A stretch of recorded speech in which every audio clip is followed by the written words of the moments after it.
नमस्कार, शुभ बिहानी सँगै अखबार दैनिकको खबर अपडेट खबर बुलेटिनमा स्वागत छ। समाचार सुरु गरौँ मुख्य खबरका शीर्षकबाट।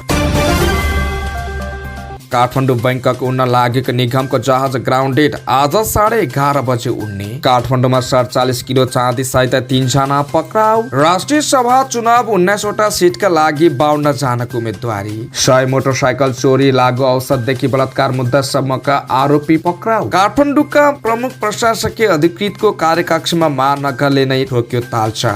प्लास्टिकमा बेरेको अवस्थामा शव फेला। जीवितलाई मृत घोषणाको सिफारिस गर्नेमाथि जालसाज मुद्दा जिल्ला न्यायाधीशले बदर गरे आफ्नै आदेश। 14 किलो सुन प्रकरणमा 8 जनालाई थुनामा पठाउने आदेश। आरती शाहको पक्षमा मानव अधिकार आयोग अगाडि प्रदर्शन गर्दा 3 जना पक्राउ। नेपालमा भेटियो कोरोनाको नयाँ भेरिएन्ट JN1। चिप बिल्डिङका 21,000 परीक्षार्थी अर्को भाषा परीक्षामा सामेल हुन पाउने। बीमा कम्पनीहरूले पब्लिक कम्पनीको 15% सम्म सेयर किन्न सक्ने। कृष्ण प्रसाद सिटौला राष्ट्रिय सभाका अध्यक्ष बन्ने शेखर कोइरालाको दावी। रियल गोर्खा सहकारीका अध्यक्ष सहित 2 जना पक्राउ। राष्ट्रिय सभा निर्वाचन सत्ता गठबन्धनका 4 ठूला दलले सिट नदिएपछि जनमतले उठाए 2 उम्मेद्वार। स्वास्थ्य क्षेत्रको दरबन्दी बढाउने तयारी भइरहेको छ मन्त्री बस्नेतको भनाई। मनधुम शिक्षालाई विद्यालयको पाठ्यक्रममा समावेश गर्न किराँत समुदायको माग। अत्याधिक जाडो बढेपछि विद्यालयमा 4 दिन बिदा।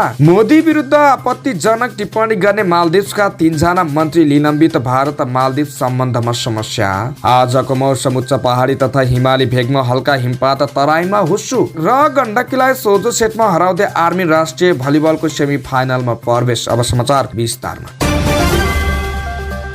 काठमाडौँदेखि बैंकक उड्न लागेको नेपाल वायु सेवा निगमको जहाज ग्राउन्डेड भएको छ। सोमबार दिउँसो 150 जना यात्रु लिएर बैंकक उड्न लागेको निगमको एयरबस 320 RA 401 नम्बरको जहाजमा प्राविधिक समस्या देखिएपछि ग्राउन्डेड बन्न पुगेको हो। बोर्डिङ पास भएर यात्रुहरू जहाज चढिसकेको अवस्थामा जहाज रनवे प्रवेश गर्ने लाग्दा हाइड्रोलिकमा समस्या आएपछि रोकिन पुगेको निगमका प्रवक्ता रमेश पौडेलले जानकारी दिए। तत्काल जहाज चेक जाँच गर्दा बन्न नसकेको र विकल्पमा अर्को जहाज समेत नहुँदा बोर्डिङ पास भइसकेका यात्रुहरूलाई उडाउन नसकेको उनले जानकारी दिए। हवाई व्यवस्था नियम अनुसार निगमले सम्पूर्ण यात्रुलाई होटलमा राखेको छ। मंगलबार सोही उडान मार्फत बिहानको 11:30 बजे यात्रुलाई बैंकक पठाउने पौडेलले बताएका छन्। ग्राउन्डेड जहाज अहिले प्राविधिक टोलीले मर्मत गर्दैछ। उपत्यका अपराध अनुसन्धान कार्यालयले 47 किलो चाँदी सहित 3 जनालाई पक्राउ गरेको छ। पक्राउ पर्नेमा कामेश्वर शाह, सुमन कुमार सराफ र मनिष सराफ रहेको कार्यालयका SP रविन्द्र रेग्मीले बताएका छन्। उनका अनुसार उपत्यकाको भोटेबहल, कोटेश्वर लगायतका विभिन्न ठाउँमा राजस्व छली गरी बिल बीजक बिना चाँदीका गरगहनाहरू राखेर बिक्री गरेको सूचनाका आधारमा प्रहरीले विभिन्न ठाउँमा छापा हानेको थियो। त्यस क्रममा चाँदीका गहना सहित उनीहरू पक्राउ परेको रेग्मीले बताएका छन्। पक्राउ परेकाहरूलाई राजस्व छली सम्बन्धी कसुरमा थप अनुसन्धानका लागि राजस्व अनुसन्धान विभाग ललितपुर पठाइएको प्रहरीले जनाएको छ।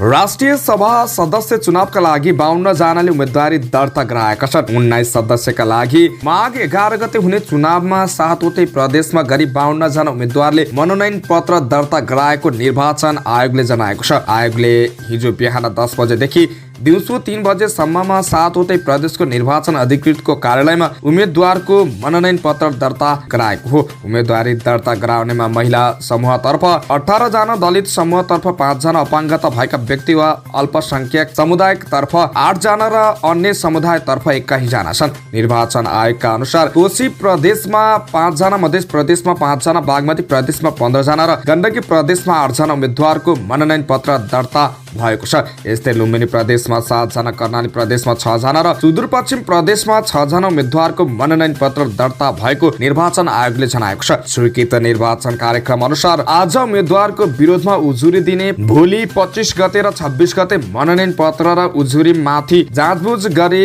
नामावली प्रकाशित गर्ने, पुस 27 गते उम्मेदवारले नाम फिर्ता लिने तथा अन्तिम नामावली प्रकाशन गर्ने र पुस 28 गते उम्मेदवारलाई निर्वाचन चिन्ह वितरण हुनेछ।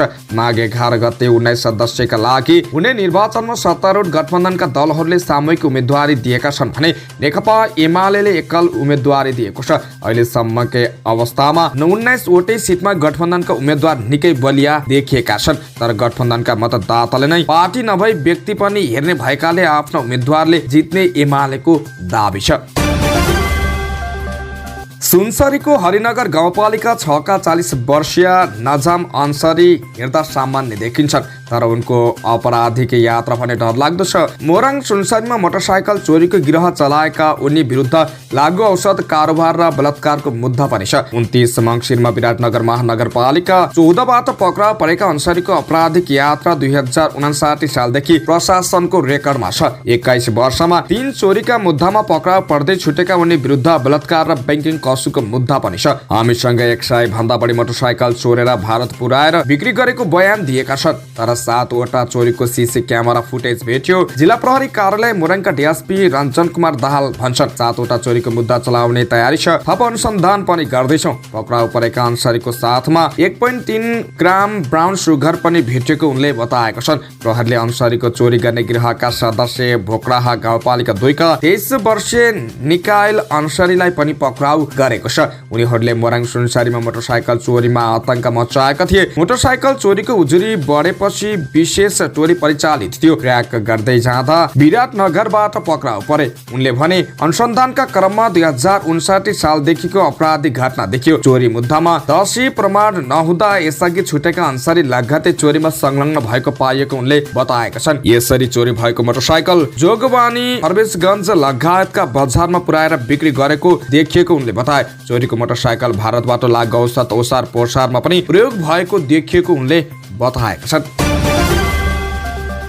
चितवनको भरतपुर महानगरपालिका वडा नम्बर 12 स्थित मिलन चोकमा गत मङ्सिर 6 गते बोराभित्र भेटिएका 2 वटा शवको पहिचान खुलेको प्रहरीले जनाएको छ। जिल्ला प्रहरी कार्यालय चितवनका अनुसार हत्या गरेर बोरामा शव पोको पारेर पालेका पुरुष र महिला दुवै भारतीय नागरिक हुन्। उनीहरूको हत्या पनि भारतीय नागरिकले नै गरेको चितवन प्रहरीले जनाएको छ। भारत मोतिहारीका उनीहरू चितवनको भरतपुरमा व्यापार गरेर बस्ने गरेका थिए। उनीहरूको हात खुट्टा र घाँटी डोरीले बाँधेर हत्या गरी कलभट मुनि फालिएको अवस्थामा शव भेटिएको थियो। शवको पहिचान लामो समयसम्म नभएपछि प्रहरीले पहिलो पटक हुलिया र दोस्रो पटक उनीहरूको स्केच सार्वजनिक गरेको थियो। अनुसन्धानको क्रममा शवको 3 हप्ता अघि नै पहिचान खुलेको र हत्यामा संलग्न व्यक्ति भारतमै अर्को एक हत्यामा संलग्न भएको पाइएको चितवन प्रहरीले जनाएको छ।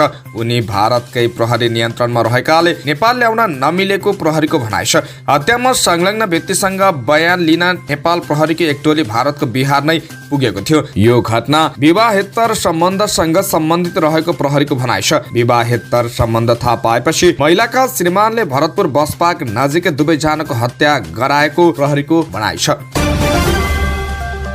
प्रधानमन्त्री पुष्पकमल दाहाल प्रचण्डले ट्रङ्क र डेडिकेटेड लाइन प्रयोग गरेका व्यवसायीले विद्युत प्राधिकरणलाई भुक्तानी गर्नुपर्ने बकौदा पनि उठ्ने उद्योग पनि चल्ने विकल्पमा जानुपर्ने बताएका छन्। सोमबार दिउँसो सिंहदरबारमा ऊर्जा जलस्रोत तथा सिंचाई मन्त्रालयका मन्त्री सचिव र अन्य पदाधिकारी संघको छलफलमा प्रधानमन्त्रीले अख्तियार संसदीय समितिको समेत निर्देशनलाई मनन गरेर निष्कर्षमा पुग्नुपर्ने बताउँदै महाधिवक्ताको कार्यालयको राय लिएर निष्कर्षमा पुग्नुपर्ने बताए। संसदीय समिति र अख्तियारको निर्देशन पनि हेरौं, महान्यायाधिवक्ता कार्यालयको राय पनि लिऊ, त्यसपछि बक्यौता पनि उठ्ने र उद्योगीहरू पनि सुचारू हुने विकल्पमा जानु राम्रो हुन्छ उनले भने। त्यसका लागि तपाईहरूले विकल्प खोजेर समाधान खोज्नेतिर लाग्नुहोस्। बैठकमा ऊर्जा जलस्रोत तथा सिंचाई मन्त्री शक्तिबहादुर बस्नेतले सरकारसँग भएका तथ्यहरू र प्रचलित कानूनका आधारमा ट्रङ्क र डेडिकेटेड लाइन सम्बन्धी विवाद छिटो समाधान गर्न मन्त्रालय प्रयासरत रहेको बताएका थिए। मन्त्री बस्नेतले किस्ता बन्दीमा बक्यौता महसुल भुक्तानी गर्न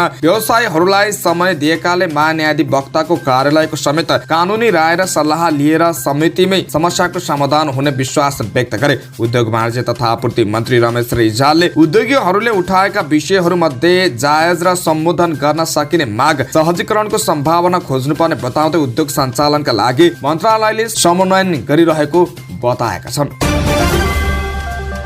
काठमाडौँ महानगरपालिकाका प्रमुख प्रशासकीय अधिकृत वसन्त अधिकारीलाई रोक्न महानगरपालिकाले कार्यकक्षमै तालचा लगाइदिएको छ। कार्यपालिकाको निर्णय प्रमाणीकरण र कार्यान्वयनमा अनियमितता गरेको भन्दै काठमाडौँ महानगरपालिकाका 3 कर्मचारी निलम्बन गर्दै मेयर बालिन शाहले प्रमुख प्रशासकीय अधिकृत वसन्त अधिकारीलाई विधामा बस्न निर्देशन दिएका थिए। उनले शहरी योजना आयोगका उपाध्यक्ष डाक्टर सुमन नरसिंह राज भण्डारीको नेतृत्वमा छानबिन समिति बनाएर छानबिन नसकुन्जेल कार्यालयमा हाजिरी नहुन अधिकारीलाई भनेका थिए। तर उनी विरुद्ध छोट्याएर सोमबार कार्यालय फर्किने सूचना पठाएपछि मेयरको सचिवालयले तालचा लगाउन निर्देशन दिएको थियो। कार्यपालिकाले 19 नम्बर वडाको स्वास्थ्य प्रबन्धन केन्द्रमा 5 जना कर्मचारीलाई निरन्तरता दिने गरी निर्णय गरेको थियो। तर निर्णय प्रमाणीकरण गर्दा 6 जना उल्लेख गरेको पाइएपछि अधिकारी सहित मेयर शाहको सचिवालय प्रमुख नुरी निधि न्यौपाने, स्वास्थ्य विभाग प्रमुख रामप्रसाद पौडेल, वरिष्ठ शाखा अधिकृत भगवती बिढारी छानबिनमा तानिएका हुन्। तर प्रमुख प्रशासकीय अधिकृत अधिकारीले काठमाडौँ महानगरपालिका स्वामित्वको राष्ट्रिय सभागृहमा रहेको प्रमुख प्रशासकीय अधिकृतको कार्यकक्षमा आधिकारिक उपस्थिति भएर ब्याक डेटमा निर्णयहरू गरेको जानकारी मेयरको सचिवालयमा पुगेको थियो। छानबिन नसकिँदै अधिकारी काममा फर्किने चर्चा चलेपछि उनको कार्यकक्षमा तालाबन्दी गरिएको हो। विभिन्न नीतिगत निर्णय गर्दै विदेशी श्रमिक माथि आर्थिक भार थोपरिरहेको श्रम, रोजगार तथा सामाजिक सुरक्षा मन्त्रालयले फ्री भिसा फ्री टिकटको नीति उल्टाएर नयाँ सेवा शुल्क तोक्न गृह कार्य अघि बढाएको छ। श्रम, रोजगार तथा सामाजिक सुरक्षा मन्त्री शक्ति सिंह भण्डारी विदेश पठाउँदा मेन पावर कम्पनीले उठाउन पाउने सेवा शुल्कलाई रिक्रुटमेन्ट कस्टका आधारमा गर्नुपर्ने निष्कर्षमा पुगेका छन्। यसअघि उनले विदेश जाँदा श्रमिकले लिनुपर्ने अभिमुखीकरण कक्षा बापतको शुल्क 4 गुणाले बढाउँदै खाडी मुलुक जान अंग्रेजी र सम्बन्धित देशको भाषा कक्षा र परीक्षा अनिवार्य गर्ने निर्णय गरिसकेका छन्। परीक्षामा 50% अङ्क नल्याउने, फेल हुने र विदेश नै जान नपाउने सम्मको व्यवस्था गरेर श्रमिकलाई मासिक रूपमा समेत दबाव राख्न खोजिएको छ। रोजगार अनुमति प्रणालीबाट भाषा परीक्षा पास गरेर जाने श्रमिकलाई अनावश्यक खर्च हुने पोस्टपेड सिम समेत वितरण गर्न समेत अघि सारेका श्रमिक मन्त्री श्रम मन्त्री भण्डारीले मन्त्रालयबाट कोरियाको यी 7 दक्ष श्रमिक भिसा प्रमाणीकरण गरेर मेन पावर कम्पनीलाई 10 लाख भन्दा बढी रकम असुल गर्न दिन बाटो खोलिसकेका छन्। अहिलेसम्म विदेशी श्रमिकले स्वास्थ्य परीक्षण, अभिमुखीकरण, तालिम, वैदेशिक रोजगार कल्याणकारी कोष, सामाजिक सुरक्षा कोष, म्याग्दी बिमा सहितका शुल्क तिर्दै आएका छन्। अब सुधारको नाममा मन्त्रालयले विभिन्न स्वार्थ समूहहरूसँगको मिले महत्वमा विदेश जाँदा श्रमिकले तिर्नुपर्ने शुल्कहरू बढाउन खोजेको छ।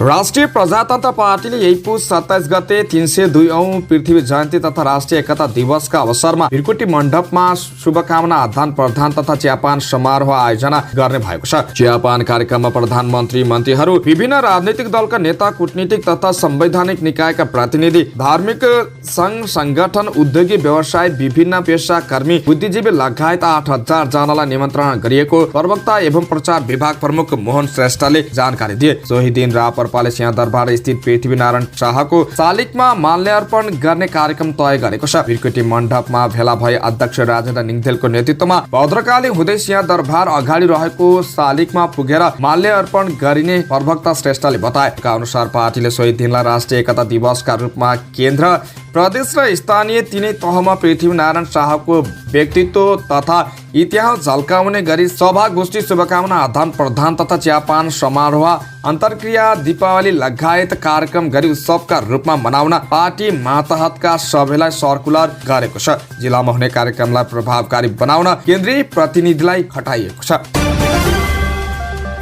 मार्तरी कोल्टी सडकमा पर्ने ढकनेमा कालो प्लास्टिकमा बेरेर सडकमा फालिएको अवस्थामा एकजनाको शव फेला परेको छ। बढी मालिका नगरपालिका 7 ढल्केनी राटाको खोला नजिकै सडकमा एकजनाको शव प्लास्टिकमा बेरेर फालिएको सूचना प्राप्त भएको प्रहरीको भनाइ छ। जिल्ला प्रहरी कार्यालय बाजुराका प्रहरी नायब उपरीक्षक कविन्द्र सिंह बोहराले सडकमा व्यवहारिक शव रहेको खबर प्राप्त भएको र प्रहरी घटनास्थलतर्फ परिचालन भएको जानकारी दिए। घटनाको विस्तृत विवरण आउन बाँकी छ। जिउँदै रहेका आमा छोरीलाई मृत घोषणाको सिफारिस गर्ने बर्दियाको मधुबन नगरपालिका वडा नम्बर 7 का वडाध्यक्ष सहित स्थानीय 10 जना माथि जिल्ला अदालत बर्दियामा सोमबार जालसाज मुद्दा दर्ता भएको छ। नेपालगञ्ज राजाकी नरमाया घरतिर उनकी छोरी ससा गुरुङले जीवित मान्छेलाई लामो समयदेखि बेपत्ता भएको भन्ने जालसाज पुनः सरजमिन मुचुल्का तयार पारी मृत्युको न्यायिक घोषणा गर्न सिफारिस गरेको जनाउँदै वडाध्यक्ष राजेन्द्र हमाल, वडा सदस्य बालकुमार केसी, वडा सचिव विमल भण्डारी लगायत विरुद्ध बर्दिया जिल्ला अदालतमा मुद्दा दायर गरेकी हुन्। जलसाझीमा संलग्न रहेको जनाउँदै मधुबन नगरपालिका वडा नम्बर 7 मा बस्ने आफ्नै चौता च्याम्से भन्ने मिनमाया गुरुङ र सरजिमिन मुचुल्कामा हस्ताक्षर गर्ने स्थानीय बासिन्दा लीलामाया थापा, आशामाया तामाङ, श्यामबहादुर लोहनी छेत्री, पुनमाया गुरुङ, जमुना थारू, कमलबहादुर गुरुङ र ऋषिराम अधिकारी माथि मुद्दा दायर गरेको नरमाया घरतीले बताइन्। 26 मङ्सिर 2080 मा अध्यक्ष हमाल सहित स्थानीय 10 जना भेला भएर सरजमिन मुचुल्का तयार पारी 15 चैत 2062 देखि नरमाया घरतिर उनकी छोरी उषा गुरुङ बेपत्ता भएको जनाउँदै उनीहरूलाई मृत्युको न्यायिक घोषणा गर्नका लागि सिफारिस गरिएको थियो। पोखरामा यही पुस 25 र 26 गते हिउँदे आगन्तुक तथा पानीमा आश्रित पंक्षीको गणना गरिने भएको छ। संसार ताल तलैया नदी नालामा आश्रित जल पंक्षीहरूको अवस्था, हिउँदे आगन्तुक जल पंक्षीको तथ्याङ्क सङ्कलन गर्ने उद्देश्यले पंक्षी गणना गरिने भएको हो। पानीमा आश्रित तथा हिउँदे आगन्तुक जल पंक्षीको संख्या र तिनका विभिन्न प्रजातिको विवरण पत्ता लगाई स्थानीय समुदाय र सरकारवाला निकायको सहभागितामा सचेतना अभिवृद्धि गर्ने उद्देश्यका साथ जल पंक्षी गणना गर्न लागि पोखरा उपत्यका क्षेत्रीय संयोजक एवं पोखरा पंक्षी समाजका अध्यक्ष मनशान्त घिमिरेले जानकारी दिनुभयो। उहाँका अनुसार नेपालमा सन् 1987 देखि जल पंक्षी गणना सुरु गरिएको हो। सन् 2004 देखि पोखरा उपत्यकामा टाइगर माउन्टेन पोखरा लासको अगुवाईमा जल पंक्षी गणना गरिँदै आइसकेकोमा सन् 2007 देखि पथ प्रदर्शनको सहभागितामा नेपाल पंक्षी संरक्षण संघ अन्तर्गत वन विज्ञान अध्ययन संस्थान पोखरा क्याम्पसका विद्यार्थी र सन् 2015 देखि पोखरा पंक्षी समाजको प्रत्यक्ष संलग्नतामा गणना थालिएको घिमिरेले बताउनुभयो। 14 किलो सुन प्रकरणमा पक्राउ परेका 8 जनालाई पूर्व पक्षका लागि थुनामा राख्न अदालतले आदेश दिएको छ। जिल्ला अदालत काठमाडौँले आइतबार उनीहरूलाई पूर्व पक्षका लागि थुनामा पठाउने आदेश दिएको त्रिभुवन अन्तर्राष्ट्रिय विमानस्थल भन्सार कार्यालयले जनाएको छ। विमानस्थल भन्सार कार्यालयले 22 मङ्सिरमा युएईबाट ल्याइएको 14 किलो सुन सहित चन्द्र घलेलाई पक्राउ गरिएको थियो। उनको बयानका आधारमा गोर्खाका मेनबहादुर घले पक्राउ परेका थिए। अनुसन्धानका क्रममा विमानस्थलका नागरिक उड्डयन कार्यालयका एसी मेकानिक राधा कृष्ण श्रेष्ठ, कार्यालय सहयोगी लेखबहादुर तामाङ, सेवा निवृत्त भएर करारमा कार्यरत कर्मचारी रमेश देउला, एसी शाखामा काम गर्ने सहयोगी अनिल श्रेष्ठ र प्लम्बर शेरबहादुर बस्नेतको संलग्नता खुलेको थियो। उनीहरू सबैलाई सुन तस्करीको मुद्दामा थुनामा पठाउने आदेश भएको भन्सारले जनाएको छ। भन्सारले यो मामलामा क्रिप्टो करेन्सी र मानव बेचबिखन पनि जोडिएको भन्दै थप अनुसन्धानका लागि प्रहरीको केन्द्रीय अनुसन्धान ब्युरो सीआईबीलाई पनि पत्रचार गरेको छ। यो प्रकरणमा जोडिएका 2 जना अझै फरार छन्। व्यवसाय विमल पोधार सहित अंकित अग्रवाल, राजेन्द्र बस्नेत, राजकुमार भारती, जीवन गुरुङ र गुरु भनिने भारतीय नागरिक बारे पनि अनुसन्धान गर्न सरकारी वकिलले भनेको छ।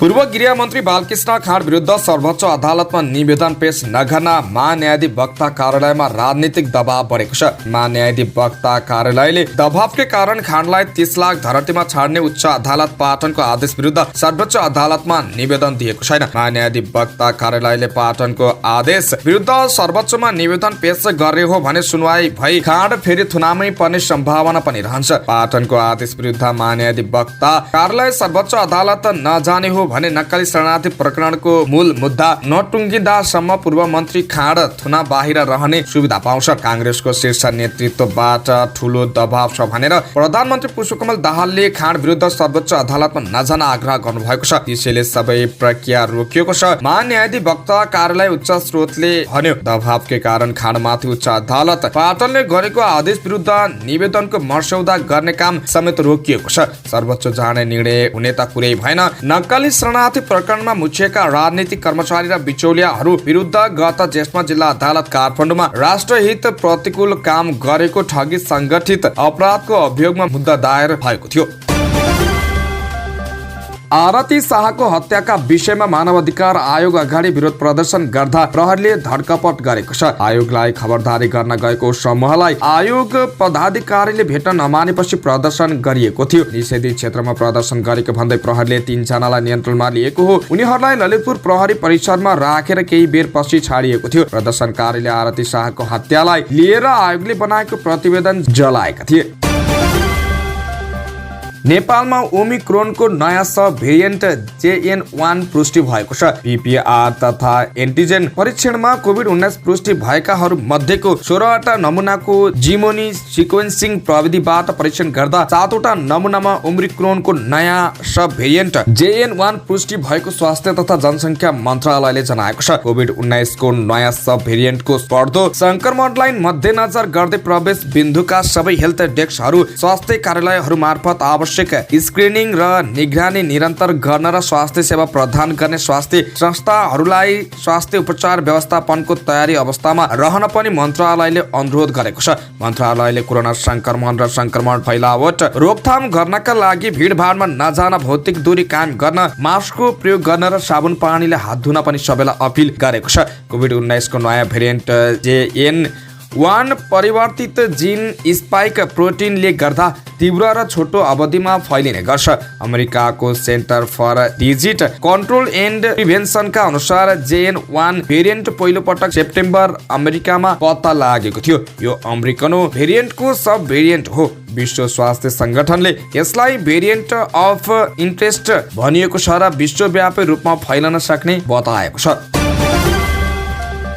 रोजगारी अनुमति प्रणाली इपिएस अन्तर्गत जहाज निर्माण सिप बिल्डिङको भाषा परीक्षामा सहभागी भएकाहरू दक्षिण कोरियाको उत्पादनमूलक क्षेत्रमा खुलाइएको भाषा परीक्षामा सहभागी हुन पाउने भएका छन्। कोरियाली सरकारले आवेदन दिएका सबैलाई परीक्षामा सहभागी गराउने निर्णय गरेर नेपाल सरकारलाई जानकारी दिएको छ। वैदेशिक रोजगार विभागका महानिर्देशक र कोरियाको मान संशोधन विकास HRD विभागका अधिकारीहरू बीच सोमबार भएको छलफलमा कोरियाली पक्षले उत्पादनमूलक तर्फ आवेदन दिएका 1,65,000 भन्दा बढी आवेदकलाई नै परीक्षामा सामेल गराउने जानकारी दिएको हो। ती बिल्डिङ तर्फको परीक्षामा सहभागी भएका करिब 21,254 जना परीक्षार्थीहरूले आवेदन भरेकोमा उनीहरू समेत यो परीक्षामा सामेल हुन पाउने भएका छन्। जनवरी 20 देखि नै 3 चरणमा परीक्षा सञ्चालन हुने जानकारी कोरियाली पक्षले दिएको छ। महानिर्देशक घिमिरेले भने अब दैनिक 4 शिफ्टको ठाउँमा 5 शिफ्टमा परीक्षा दिएर दैनिक 1,000 जनालाई सहभागी गराउने कार्ययोजना बनेको छ। पहिलो चरणमा 47,000, दोस्रोमा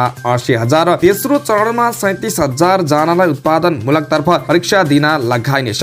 परीक्षा सञ्चालन गर्न थप ट्याब चाहिने भएकाले कोरियामा माग गरिसकिएको जानकारी पनि पाएका छौँ। घिमिरेले भने परीक्षार्थी धेरै भएकाले व्यवस्थापन सहज छैन, तर कोरियाली पक्षले सकेसम्म छिटो परीक्षा सक्न थप तयारी पनि गरिसकेको छ।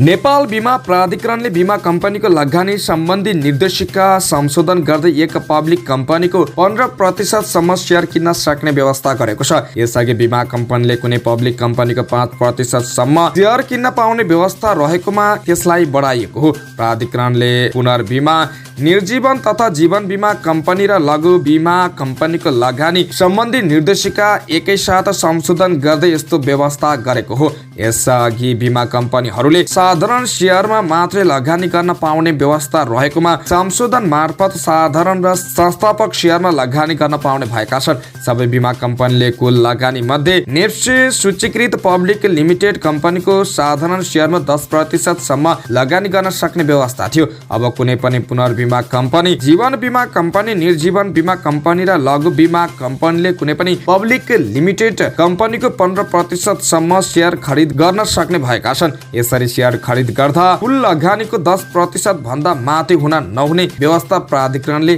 गरेको छ। राष्ट्रिय सभा सदस्य उम्मेद्वार कृष्ण प्रसाद सिटौला राष्ट्रिय सभा अध्यक्ष बन्ने नेताहरूले बताएका छन्। सोमबार मनोनयन दर्ता पछि बसेको गठबन्धन दलको बैठकमा नेताहरूले सिटौलालाई राष्ट्रिय सभा अध्यक्ष बनाउनका लागि उम्मेद्वार बनाएको बताएका हुन्। बैठकमा उम्मेद्वार छनौटमा असन्तुष्टि जनाएका नेता डाक्टर शेखर कोइराला पनि थिए। उनले सिटौलालाई राष्ट्रिय सभा अध्यक्ष बनाउनका लागि उम्मेद्वार बनाएको बताए। आफूले हारेकालाई उम्मेद्वार बनाउने पक्षमा नरहेको बताउँदै उनले सिटौलाको योगदानको इतिहास हेरेर सहमत भएको बताए।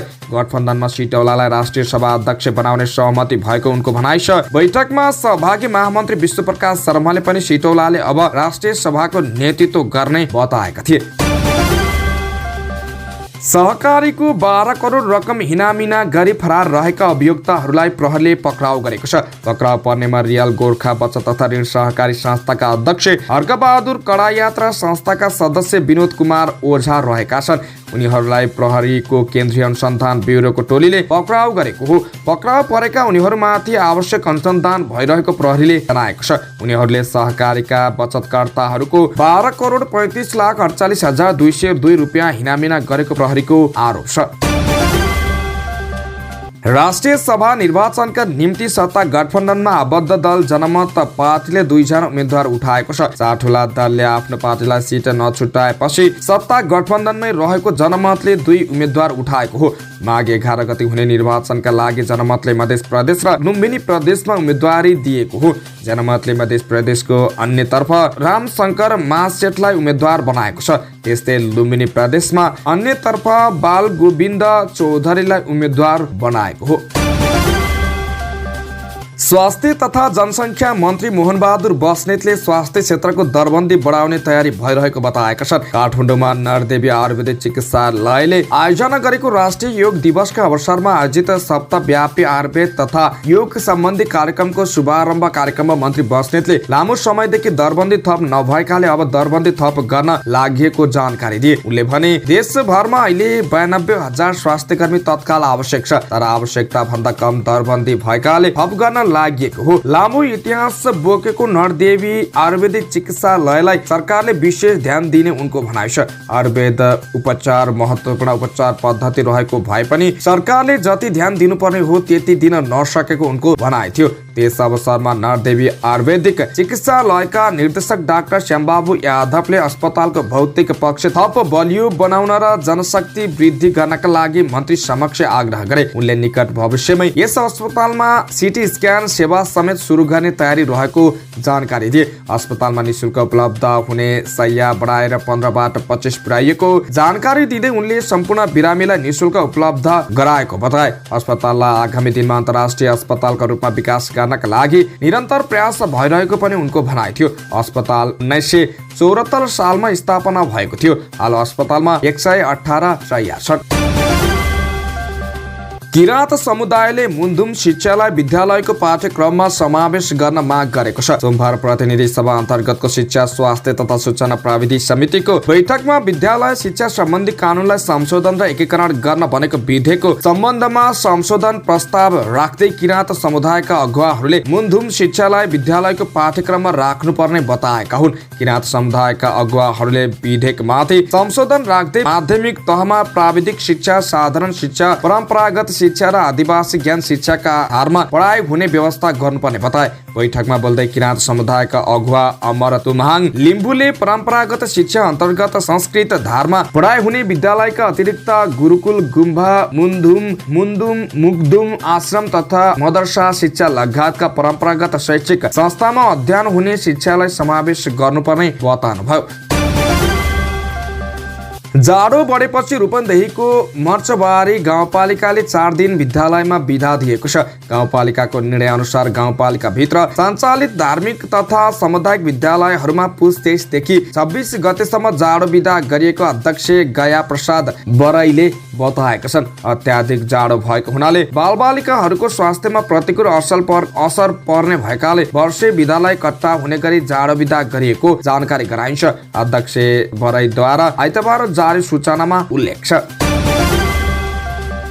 मालदिप्सले भारतका प्रधानमन्त्री नरेन्द्र मोदीको बारेमा टिप्पणी गर्ने 3 जना मन्त्रीलाई निलम्बन गरेको छ। उनीहरूले सामाजिक सञ्जाल पोस्टमा प्रतिक्रिया दिँदै मोदीलाई विदूषक, आतंककारी र इजरायलको कठपुतली भएको बताएकाले निलम्बनमा परेको बीबीसी हिन्दीले जनाएको छ। यिनै जनाले सामाजिक सञ्जाल एक्समा मोदीको पोस्टमा प्रतिक्रिया लेख्दै अपमानजनक टिप्पणी गरेका थिए। निलम्बित हुनेमा मल्सा शरीफ, मरियम सिउना र अब्दुल्लाह महजुम मर्जी चर्चित छन्। सिउनाले भारतलाई गाईको गोबरसँग पनि तुलना गरेकी थिइन्। धेरै चर्चा भएपछि ती मन्त्रीहरूले आफ्ना विवादित पोस्ट मेटेका छन्। राष्ट्रपति मोहम्मद मुइज्जूको कार्यालयका प्रवक्ताले भारत र भारतीय प्रधानमन्त्री विरुद्ध टिप्पणी गर्ने सबै अधिकारीलाई तत्कालै लागू हुने गरी निलम्बन गरेको जानकारी दिनुभएको बीबीसीको खबरमा उल्लेख छ।